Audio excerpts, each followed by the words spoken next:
আমি 110% আসল। আমি যেটা পিছনে বলি আমি সেটা সামনে বলি, আমি যেটা ফিল করি আমি সেটাই বলি। অভিনয়, সৌন্দর্য আর ব্যক্তিত্ব দিয়ে বরাবরই আলোচনায় তানজিন তিশা। বিনোদন অঙ্গনে তারকাদের সঙ্গেও তার প্রেমের সম্পর্কের কারণে একাধিক খবরের শিরোনাম হন তিনি। তিশাকে ঘিরে সম্প্রতি সোশ্যাল মিডিয়ায় ছড়িয়ে পড়েছে একের পর এক গুঞ্জন। চলছে তৃতীয় বিয়ের প্রস্তুতি। তবে প্রশ্ন হচ্ছে, তৃতীয় বিয়ের পেছনে কি কোনো সত্য বাস্তব গল্প আছে, নাকি এটা কোনো নাটক, সিনেমা, নাকি একেবারে নতুন কন্টেন্টের স্টান্ট? মাসখানেক আগে অবকাশ জাপানে যুক্তরাষ্ট্রে গিয়েছিলেন তানজিন তিশা। সামাজিক যোগাযোগ মাধ্যমে যুক্তরাষ্ট্রের বিভিন্ন স্থানে ঘোরাঘুরি সেই চিত্রও দেখা গেছে। সম্প্রতি ছুটি কাটাতে নিউ ইয়র্কে গিয়ে জায়েদ খানের মুখোমুখি হন তানজিন তিশা।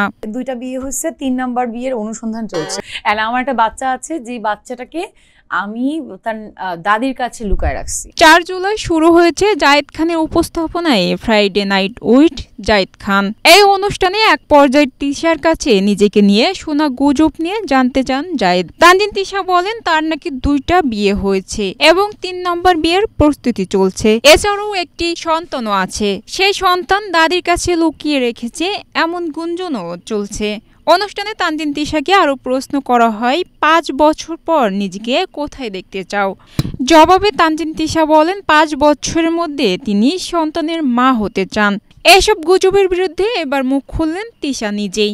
তিশা বলেন, যদি কেউ প্রমাণ করতে পারে আমি কারো সন্তানের মা, তাহলে তাকে $20,000 দেওয়া হবে, আর নিজেই মিডিয়া থেকে বিদায় নেবে। এর আগেও গণমাধ্যমের সামনে তিশা নিজেই জানিয়েছিলেন বিয়ে নিয়ে তিনি লুকোচুরি করেন না। তবে তিনি এটাও বলেন, যা রটে তার সবটাই ঘটে না। তিশার তৃতীয় বিয়ে হবে কিনা সেটা ভবিষ্যতে বলবে।